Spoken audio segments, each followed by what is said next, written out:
എല്ലാവർക്കും നമസ്കാരം. വരാഹി ഡിവോഷണലിന്റെ പുതിയൊരു അധ്യായത്തിലേക്ക് ഏവർക്കും സ്വാഗതം. ഇന്നത്തെ വീഡിയോയിലൂടെ പറയുന്നത് ചിലർക്കൊക്കെ പ്രാർത്ഥിക്കുമ്പോൾ, അതായത് വീട്ടിൽ പ്രാർത്ഥിക്കുമ്പോഴാണെങ്കിലും അമ്പലത്തിൽ പോയി പ്രാർത്ഥിക്കുമ്പോഴാണെങ്കിലും ചിലരുടെ എല്ലാം കണ്ണുകൾ കലങ്ങി നിറഞ്ഞൊഴുകാൻ തുടങ്ങും. അതുപോലെ തന്നെ അത് യാതൊരുവിധ കാരണവുമില്ലാതെ തന്നെ ആയിരിക്കാം. ഇത് പ്രാർത്ഥിക്കുന്നവർ അറിയാതെ തന്നെ ഒഴുകിപ്പോകുന്നതാണ്, അല്ലാതെ അവർ അറിഞ്ഞുകൊണ്ട് കരയുന്നതല്ല. അങ്ങനെ ചിലർക്കൊക്കെ ഉണ്ടാവാറുണ്ട്. അതുപോലെ തന്നെ നിങ്ങൾ പ്രാർത്ഥിക്കുമ്പോൾ ചിലപ്പോൾ നിങ്ങൾക്ക് കോട്ടുവായ വരിക, ഇങ്ങനെയൊക്കെ പലർക്കും അനുഭവത്തിൽ ഉണ്ടായിട്ടുണ്ട്. അതായത് നിങ്ങൾ വീട്ടിൽ മന്ത്രങ്ങൾ ചൊല്ലുമ്പോഴോ അല്ലെങ്കിൽ വിളക്ക് കൊളുത്തി പ്രാർത്ഥിക്കുമ്പോഴോ, അതും അല്ല എന്നുണ്ടെങ്കിൽ നിങ്ങൾ അമ്പലത്തിൽ പോയി ഭഗവാനെ ദർശിച്ചു പ്രാർത്ഥിക്കുമ്പോഴോ കോട്ടുവായ ഉണ്ടാവുകയാണ്, അല്ലെങ്കിൽ കണ്ണുകൾ നിറഞ്ഞു ഒഴുകുക.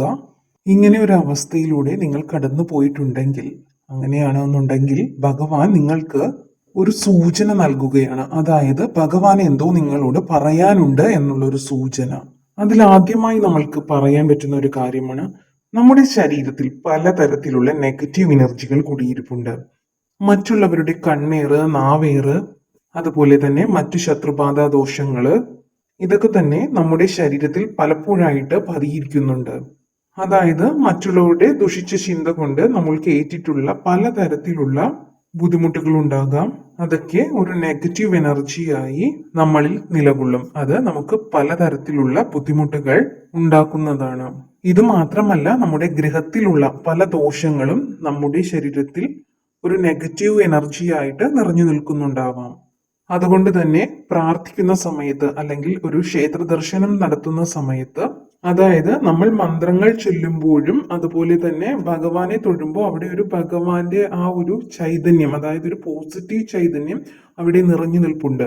അത്തരത്തിലുള്ള ആ ഒരു ചൈതന്യം, അതായത് ആ ഒരു പോസിറ്റീവ് എനർജി, അതായത് ഈ മന്ത്രങ്ങൾ ചൊല്ലുമ്പോഴാവാം, അല്ലെങ്കിൽ ഈ ഭഗവാന്റെ രൂപത്തിൽ നിന്നും വരുന്ന ആ ഒരു ചൈതന്യം നമ്മളുടെ ഉള്ളിലേക്ക് പ്രഹരിക്കുമ്പോൾ, അതായത് നമ്മുടെ ഉള്ളിലേക്ക് കടക്കുമ്പോൾ, ആ സമയത്ത് നമ്മുടെ ഉള്ളിൽ നേരത്തെ കയറിയിരിക്കുന്നതായിട്ടുള്ള നെഗറ്റീവ് ഊർജം പുറന്തള്ളുന്നു. അതായത് ശരീരം കോട്ടുവായായി പുറന്തള്ളുന്നത്, അതായത് പൂജാവേളയിലോ അല്ലെങ്കിൽ നമ്മൾ ക്ഷേത്ര ദർശനം നടത്തുന്ന സമയത്തോ അല്ലെങ്കിൽ നമ്മൾ മന്ത്രങ്ങൾ ജപിക്കുന്ന സമയത്തോ നമ്മുടെ മനസ്സിന്റെ, അതായത് നമ്മുടെ ശരീരത്തിനകത്തുള്ള ആ ഒരു നെഗറ്റീവ് ഊർജം, അതായത് ഈ മന്ത്രങ്ങൾ ചൊല്ലുമ്പോഴും ക്ഷേത്ര ദർശനം നടത്തുമ്പോഴും നമ്മളിലേക്ക് വരുന്ന ആ ഒരു പോസിറ്റീവ് എനർജി ഉള്ളിലേക്ക് കയറുമ്പോൾ നമ്മളിലുള്ള ആ ഒരു നെഗറ്റീവ് എനർജിയെ പുറന്തള്ളുന്നതാണ് ഈ കോട്ടുവായൊക്കെ ആയി പുറത്തേക്ക് വരുന്നത്, അല്ലെങ്കിൽ കണ്ണുനീരായിട്ട് പുറത്തേക്ക് പോകുന്നത്.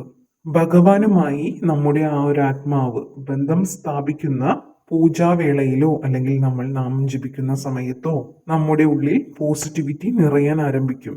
ഈ സമയത്ത് നമ്മുടെ ഉള്ളിൽ നിറഞ്ഞു നിൽക്കുന്ന ആ നെഗറ്റീവ് ചിന്തകളെ, അതായത് ആ ദുഷ്ടചിന്തകൾ പുറത്തേക്ക് പോകുന്നു.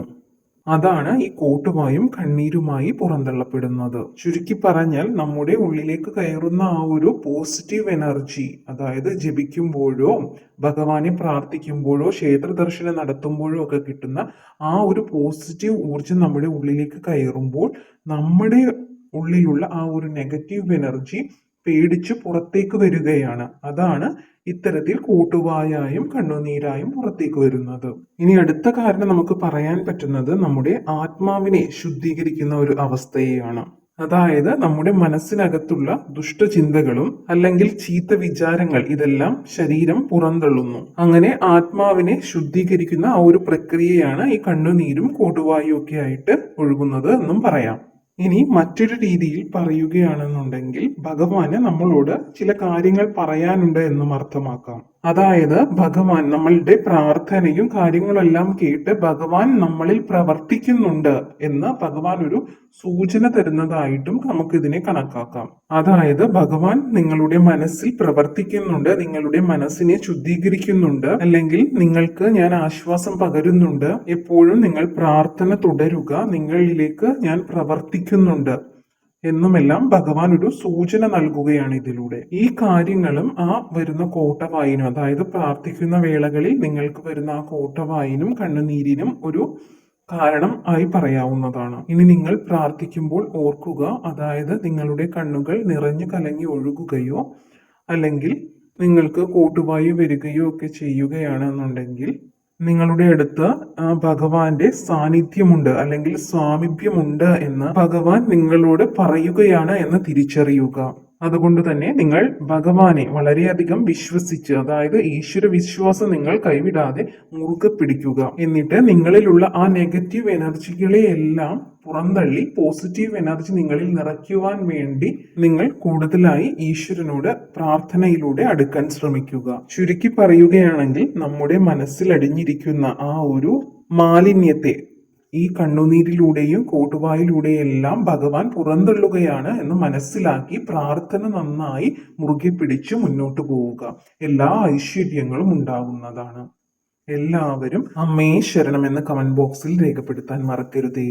ഒരു കാര്യം കൂടി പറഞ്ഞുകൊള്ളട്ടെ, നവംബർ 5 പൗർണമി ദിനത്തിൽ വരാഹി പൂജ ഉണ്ടാവുന്നതാണ്. ഈ പൂജയിൽ ഏവർക്കും പങ്കെടുക്കാൻ വേണ്ടി നിങ്ങളുടെ പേരും നാളും അയയ്ക്കുക.